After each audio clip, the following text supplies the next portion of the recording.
Hey everybody, hope you're having a great day. Today we're going to go over the question, what if Kratos and Atreus entered the Dragon Ball Z world? Beerus has just finished his battle with Goku and he's getting ready to destroy the Earth. When suddenly a white gate opens and two strangers walk through. Kratos and Atreus walk through right after the end of the 2018 God of War game. The two gods look confused when suddenly Beerus points at Kratos, sensing huge energy emanating from him. He challenges the stranger to a fight, threatening to destroy the world if he doesn't comply. Kratos and Atreus came here seeking refuge from the Norse gods of their realm, only to be met by another kind of deity. Kratos gestures for Atreus to stand back, but he's not ready for the battle to come. Now, while Beerus fights for fun and entertainment, Kratos fights for his very survival. The two begin their melee, and it's apparent Kratos is severely behind Beerus, especially in terms of speed. However, Beerus senses there's more to the man in front of him and he begins taunting him, threatening to destroy him, his son, and the Earth. He continues beating and berating Kratos until suddenly Kratos activates his Spartan Rage. His energy grows out of control and he starts matching Beerus move for move. For simplicity's sake, I'm going to say that Kratos with Spartan Rage is around Super Saiyan God. Kratos is giving it his all, and Beerus seems to be having more and more fun. Kratos gives one last volley before Beerus decides he's had enough, and he one-shots the God of War, knocking Kratos out. Kratos gets up with the help of Atreus, and he realizes there's nothing they can do to match this deity. As he accepts his fate, he finds himself being praised by Goku. Goku tells him that he did amazing, that he should be very proud that he was able to push Beerus to this level. He is the god of destruction of this universe after all. After asking Kratos and Atreus' names, he asks if they're planning on staying for a long time because Kratos would be the perfect sparring partner for him. Now Kratos, being who he is, doesn't understand why he's being praised for losing. He understands that every warrior must taste defeat eventually, but this was a slaughter. He stood no chance against this Beerus. But Goku is so excited he literally cannot contain it. He's jumping around. And he keeps repeating that if they train together, they might get strong enough to defeat Beerus. Because Goku's pretty strong himself. Whis and Beerus then take their leave, thanking the mortals for their hospitality and for the fun fights. Beerus is actually exhausted. He needs a nap bad. Goten and Trunks immediately become best friends with Atreus. Bulma then offers Kratos and Atreus a temporary place to stay while they get on their feet, and the Z-Fighters welcome them with open and loving arms. Now Kratos is extremely apprehensive about this. He's never been treated like this before, but he does sense some godly energy from within Goku. However, he doesn't know Goku's official godly title or what he's god of. Kratos does understand one thing very clearly. If he wants to make a life for him and Atreus here, he has to defeat this Beerus. This leads him to accepting Goku's offer to train. The next time he faces this god of destruction, he will be ready. Now at first, Kratos is absolutely stunned by Goku's power. All of his different attacks, his techniques, they're all so unique and different from the way he's been taught to fight. And Kratos realizes he has a lot to learn about this realm's magic. Now, while the Saiyan and the Spartan have been training for a few months, Atreus has actually been training alongside Goten and Trunks, learning to master his own godly power and energy. But then everything changed when the Fire Nation attacked. No, Goku finds out that Vegeta's been training with Whis, and it drives him insane. He begs Whis to take him and Kratos to Beerus' planet for training as well. Now, Kratos is initially adamant that he doesn't want to go, but he cannot deny how much stronger he's gotten in just a few short months of training. He consults with Mimir, who's been spending a lot of time with Bulma, learning all the things she knows. She's actually working on an android body for him. Mimir tells Kratos that his skills as a warrior are growing exponentially because of these controlled combat engagements with Goku. It's very similar to what warriors would do in Valhalla. And he also mentions how Atreus has never seemed happier, that he really believes this realm could offer them the peaceful life they've been looking for. Kratos concurs, and he decides to join Goku and Whis in training on Beerus' planet. And Kratos also realized that his best shot at defeating this god of destruction is training with his teacher. Now, in his first lesson to Kratos, Whis explains the hierarchy of the gods and the Kais in the Dragon Ball multiverse. He also goes on to explain how many different habitable worlds there are, how much life is actually in the universe. And after being explained the role and differences between a Kai and a god of destruction, despite disagreeing with its philosophy, Kratos understands why destruction may be needed in order to better a universe. Understanding the balance between life and destruction is the key to what Whis is trying to teach him, and Kratos, much like Vegeta, is way too tense and needs to learn to relax if he's gonna master Ultra Instinct. And despite accepting Lord Beerus' position as God of Destruction, Kratos thinks he's very lazy. But while he naps, Kratos adapts to Whis' training fairly easily. He actually likes it a lot. It reminds him of how he was raised as a Spartan warrior. And now while Goku and Vegeta strive to unlock Super Saiyan God and eventually Super Saiyan Blue, Kratos doesn't really have a transformation. All he has is his Spartan Rage. And Whis concludes that Kratos is not actually transforming. His Spartan Rage is more like him drawing on his inner God ki and exerting it outwards. Sort of working like a godly Kaioken. And with Kratos' base power, the amplification is insane. And during these months of training, Kratos gains an appreciation for his Saiyan comrades, respecting Vegeta's proud warrior spirit, and he even enjoys Goku's lighthearted nature. Goku thinks Kratos is just like another serious Vegeta, and Vegeta respects Kratos' Spartan pride. The three of them together are the perfect training trio. And one day, while sparring with each other, they get word that Frieza has been resurrected. And because of the extra boost that Kratos gives the Saiyans in their training, when they go down to face the Tyrant, it is actually extremely easy.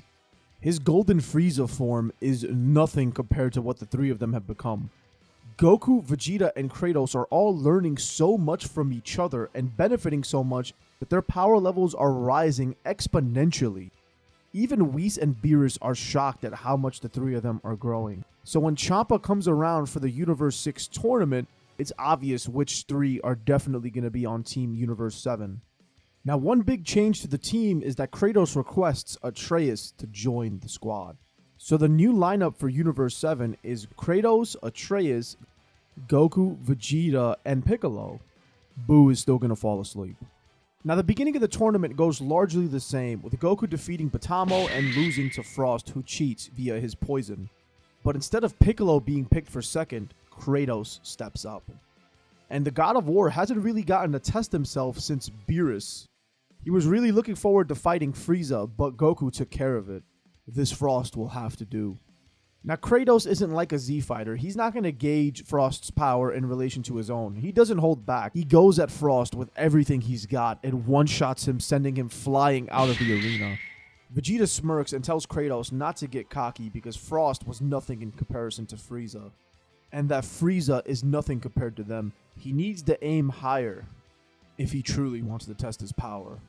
Kratos steps up to fight Vegeta, and Champa tries to do the same cheesy thing by heating up the arena. But we all know that Kratos has experienced much greater heat. And instead of using verbal abuse to knock Vegeta out the ring, Kratos uses his own power, managing to break both Vegeta and the barrier in one fell swoop. And with another fighter down from Universe 6, it looks like it's up to Kappa to stop this God of War. And upon realizing the stature of his next opponent, Kratos looks at Atreus and tells him, "Boy, you're up," before jumping out of the ring. Beerus is fuming at Kratos, but the Spartan doesn't care. He wants to see how far his son has come. Goten and Trunks cheer on their new best friend as Atreus attempts to enter the ring, but the referee quickly stops him, telling him he can't bring in his bow, his arrow, or any knives. Kappa bows and shows his respect to a nervous Atreus.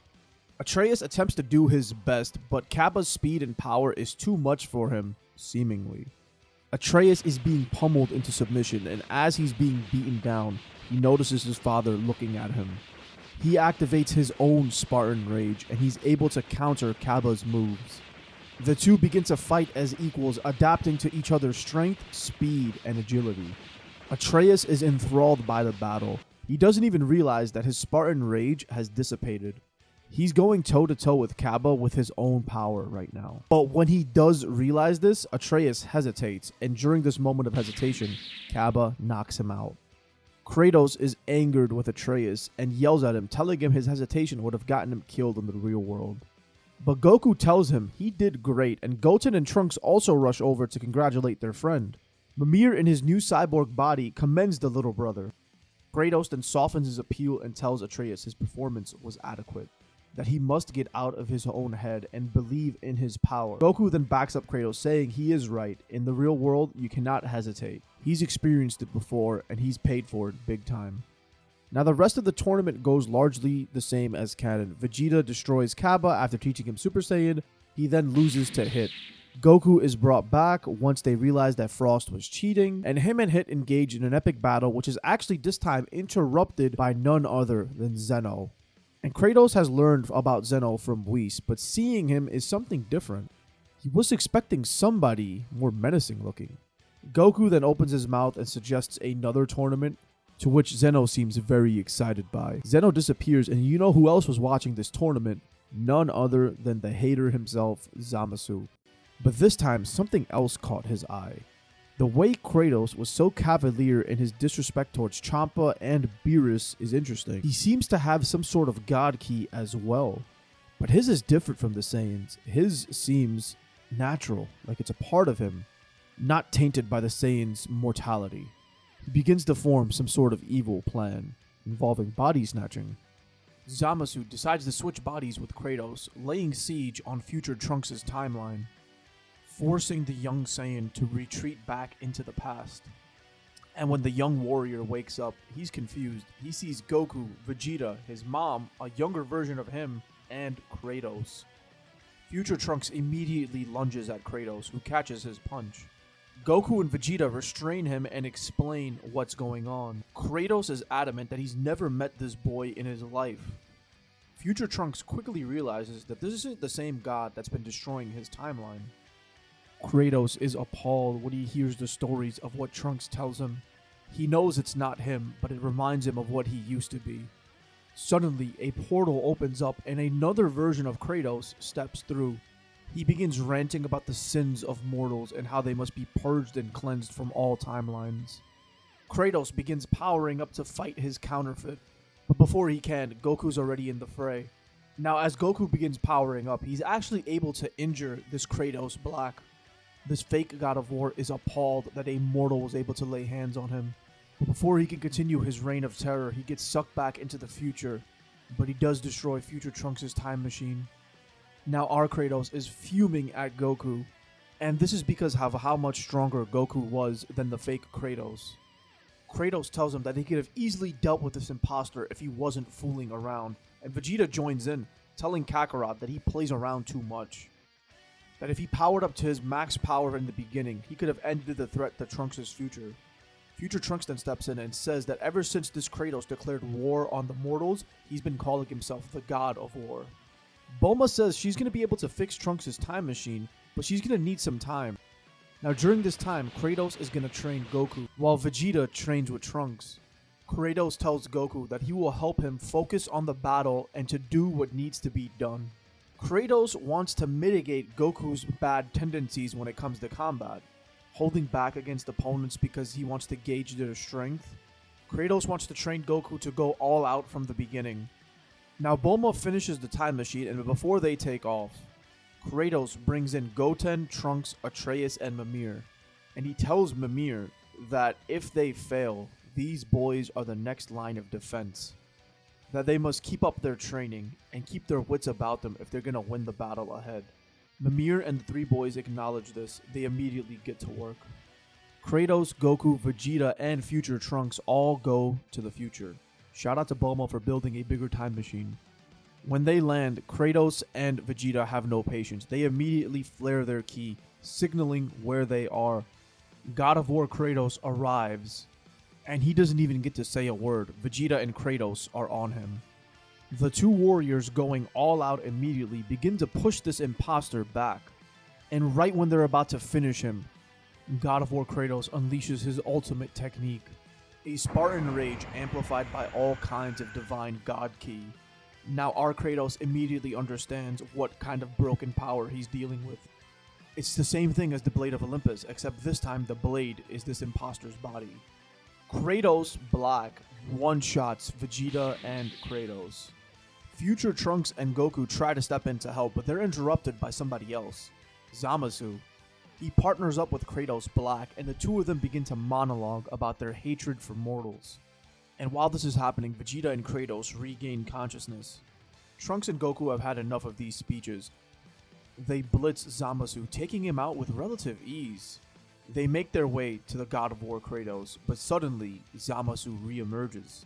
He laughs at how feeble-minded mortals are, that he is an immortal, he cannot be destroyed. Kratos and Vegeta continue to get angrier and angrier, powering up to their max power once again. They fly at this fake God of War and begin attacking, but no matter how much they push, they can't do anything against this broken form. It's simply too much for them to handle. They get knocked out of the fight once again. Trunks and Goku realize they have no choice. They grab their unconscious comrades and flee, returning back to the present. Kratos and Vegeta are given sensu beans, while Trunks and Goku try to figure out a trap on how to deal with the immortal Zamasu. Now Kratos and Vegeta are still licking their wounds, and they decide to go into the hyperbolic time chamber. And they're not going to exit until they can easily crush this imposter. Years pass on the inside, and when the two warriors emerge, they're ready. Future Trunks and Goku may have figured out something for Zamasu, they're ready as well. The four warriors return back to the future. With the help of Doc Brown, they're ready. They flare their ki, once again alerting Black and Zamasu to their location. Kratos and Vegeta once again waste no time, and they attack the fake God of War. Their movements are much sharper. Their time in the hyperbolic time chamber has made these two a deadly duo. The God of War is surprised. How could they have gained this much power in just a short amount of time? And between their deadly combos and their significant power-ups, Vegeta and Kratos are actually able to knock out the God of War. Zamasu realizes as Goku and Trunks are fighting him that he's being led into a trap. Goku and Trunks try to use the evil containment wave, but it's too late. Zamasu has swapped his Patara ring. The unconscious Kratos and Zamasu begin flying towards each other, fusing. Now remember, this fusion is not like the one in the DBS anime. Kratos is technically an immortal. Gowasu and Shin arrive just in time to witness the birth of this nightmare. Kratos is quick to suggest to Vegeta that they do the same technique. But the Kais warn that since Kratos is immortal, the fusion would be permanent. The Kais suggest for Vegeta and Goku to fuse. Vegito is born, and Kratos tells him that he will back up his every move. He's not out of this fight. He then looks at Trunks and tells him, boy, that he must be the one to deliver the final blow to this demon. He tells him to focus all of his life essence into his sword hilt. Just like what Kratos did with the Blade of Olympus, Trunks begins empowering this sword with every single fiber of his being. His rage, his hope, his fear. Everything must go into this blade, says Kratos, telling Trunks to strike when the moment is right. Vegito goes into Super Saiyan Blue while Kratos activates his Spartan Rage. The two fly at the entity in front of them. The fused Zamasu's voice booms as he says they're flying towards their death. Kratos says death can have him when it earns him. The fused Saiyan and the Spartan begin attacking. Zamasu's powers and his attacks are unfathomable, but the two warriors are adamant in cutting through his defenses. And with Super Saiyan Blue Vegito and Spartan Rage Kratos, they're actually able to land a hit, damaging this false god. This fused God of War monstrosity actually begins recalling magic from Kratos' past, forging his own demented version of the Blades of Chaos. And these blades are able to cut through Vegito's and Kratos' defenses. Despite being damaged, they're not out of this fight yet. They push through Zamasu's attacks, damaging him more and more, going blow for blow against this monstrous fusion. Trunks, empowered by his sword, finally joins the fray. Kratos and Vegito have enough for one last attack. All three warriors lunge at this god of death. Vegito charges up a final Kamehameha while Kratos charges his own new attack. He's calling it the Fury of Olympus. Trunks slices clean through the fusion while Vegito and Kratos launch their beams. The fusion is seemingly erased from existence. Now the same thing happens where Zamasu becomes this ethereal being infecting the entire universe. But thankfully, we have Zeno who comes in and saves the day. Zeno erases future Trunks' timeline as everybody makes their escape. Goku and Trunks still bring the future Zeno back to the past. And when it's time for future Trunks to say goodbye, Kratos tells future Trunks that he is a worthy warrior and that he would be proud if Atreus ended up like him. Vegeta just smirks in the back. And now when the Tournament of Power gets announced, of course Kratos is going to join. The way that he's been welcomed by these people, he's never experienced anything like this. And this time, the roster will include Goten and Trunks as well, because Kratos is not going to lie to them. He will personally oversee Goten, Trunks, and Atreus' training for this. Universe 7 has a brand new all-star team, and it's all because of Kratos. The new Universe 7 team is Goku, Vegeta, Kratos, Atreus, Goten, Trunks, Krillin, androids 18 and 17. Goku also asks Gohan to join. And with Kratos being who he is, as soon as the tournament was announced, he gathered his team and they began to train in the Hyperbolic Time Chamber. Goku, Vegeta, and Kratos volunteer for the Zeno Expo. Everybody's going to continue their training under the tutelage of Mimir and Master Roshi. Mimir has picked up a lot of things, especially when it comes to training techniques. Now, of course, Vegeta, Kratos, and Goku are going to wash the Zeno Expo, and Kratos tells them not to hold back. They don't want to be targets at this tournament. They want to be feared. When they return, they have a few hours until the tournament begins. Everybody's power level has skyrocketed, and Atreus has actually even learned something new. A new technique unique to him. Universe 7 is readier than they've ever been, so when it comes time to depart, there is no delay. When they arrive, Jiren and Kratos immediately lock eyes. Their ki kind of resonates with each other's. Kaba is really excited to see Atreus, and Atreus introduces him to both Goten and Trunks. The Grand Priest arrives and he explains the rules to everybody. The tournament begins and Kratos has Universe 7 jump to the middle and form a phalanx formation. With their backs against the time ticker, their opponents must face them head on.